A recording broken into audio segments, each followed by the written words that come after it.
자, 2022년 1월 다섯째 주 큐티 지팡이 시작하겠습니다. 자, 벌써 2022년도 1월 달이 다 갑니다. 오늘 큐티 지팡이가 주일날 이제 보게 될 텐데 30일 그렇죠? 그러면 설이 이번 주에 있고 설이 시작되는 날은 또 2월 달입니다. 벌써 1월 달이 다 지나갑니다. 벌써 시작한 지가 2022년 시작한 지가 한 달이 넘어가는데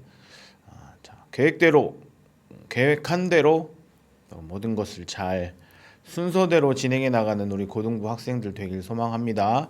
자, 1학년 학생들 잘 보고 있죠? 나머지 3학년 학생들도 잘 쫓아오길 바라면서 자, 가끔 댓글 이벤트도 진행을 하니까 잘 보고 또 이벤트뿐만 아니라 성경을 잘 큰 그림으로 그려가는 고등부 학생 되기를 주님의 이름으로 소망합니다. 자, 1월 다섯째 주 큐티 지팡이. 자, 오늘 1월 30일부터 2월 5일까지의 말씀. 누가복음 8장 26절부터 10장 16절까지의 말씀입니다.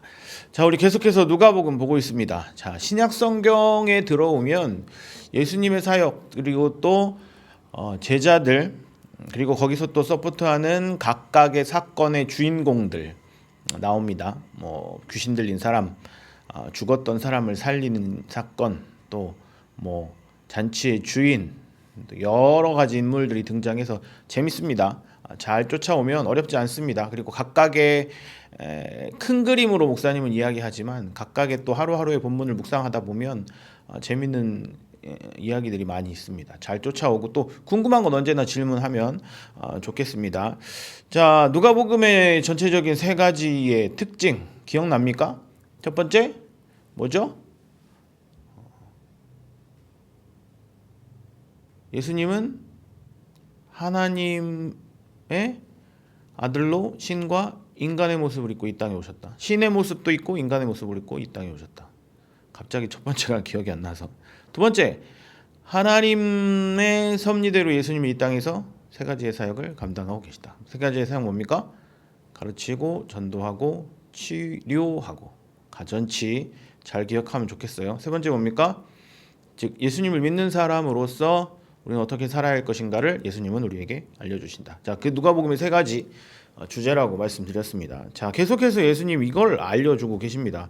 보여주시고 전하시고 그리고 가르치시고 또 병을 고치는 은사로 아니면 회당에 가서 바리새인들에게 이야기를 하고 또 예수님을 쫓아다니는 사람들에게 이야기를 하고 7장까지의 본문 8장까지의 본문은 그리 뭐 큰 변곡점이 없이 그냥 이야기가 쭉 진행이 되죠. 물론 예수님은 그 안에서도 하나님의 나라를 전달을 하시지만 말씀드렸던 그 가르치고 전도하고 치유하는 그 사건대로 진행은 되죠. 그런데 자, 이번 주에 살펴볼 우리가 이 8장 말씀부터는 조금 에피소드들이 변합니다. 분위기가 달라져요. 자, 소설을 읽다 보면 여러분 소설의 네 가지 요소 맞나? 공부한 지가 오래돼서 네 가지 흐름이 있죠. 기, 승, 전, 결. 똑같습니다. 성경도 그 포인트가 있습니다. 기승전결. 자, 전까지 7장, 8장 초반까지는 약간의 중간 부분이었다면 마무리로 종반 부분으로 흘러가는 것이 9장부터 이야기가 시작됩니다. 자, 말씀 묵상을 하다 보면 분위기가 약간 변하는 부분이 발견할 겁니다. 어디서부터냐? 예수님이 12제자들을 다 부르시고 물론 누가복음에는 12제자들의 자세한 이야기는 나오지 않습니다. 그런데 이 12제자들을 보내시는 장면이 나옵니다. 자, 거기서부터 시작이에요. 12제자들을 삼으셨고 그들과 함께 쉽게 표현을 빌어보자면 울타리 안에서 사역하셨어요. 그런데 그 울타리를 넘어서시게 됩니다. 자, 12제자 보고 뭐라고 이야기합니까? 나가라, 가서 내가 있는 이곳을 떠나서 복음을 전해라. 실제 보내시죠. 그렇게 해서 울타리를 넘어 지금 하셨던 예수님이 본이 보이셨던 뭡니까? 가르치고 전도하고 치유하고 하는 그것을 너네들도 한번 해봐라 라고 하며 그 울타리를 넘어섭니다. 그리고 자신을 떠날 것을 이야기하시죠. 이게 첫 번째. 두 번째는 뭡니까? 아주 중요한 장면이 나오죠. 자, 베드로와 12 제자들에게 자신의 죽음 그리고 부활에 대해서 예고하십니다. 예언하시죠. 내가 이러이러한 일들이 있을 텐데 당황하지 말고 잘 감당하면 좋겠다 이야기하시죠. 그 일들을 제자들과 예수를 따르던 사람들에게 이야기하십니다. 그러면서 예수님의 사역은 계속되는 거죠. 그런데 중요한 건 한 가지가 있어요. 잘 기억해야 할 것. 자, 예수님의 갈릴리와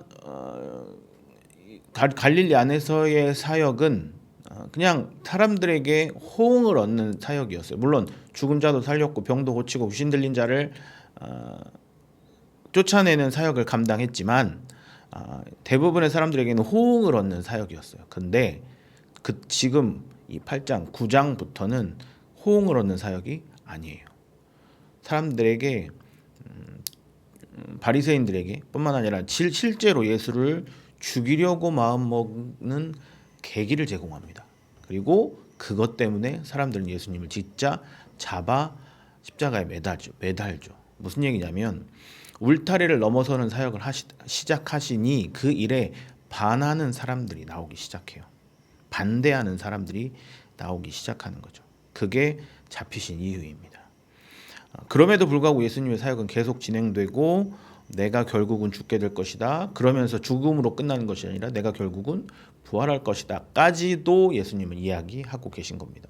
자, 얘기가 물론 죽음에 대해서 이야기하는 것 슬프고 그럴 수 있지만 여러분 소설 읽다 보면 재밌습니다.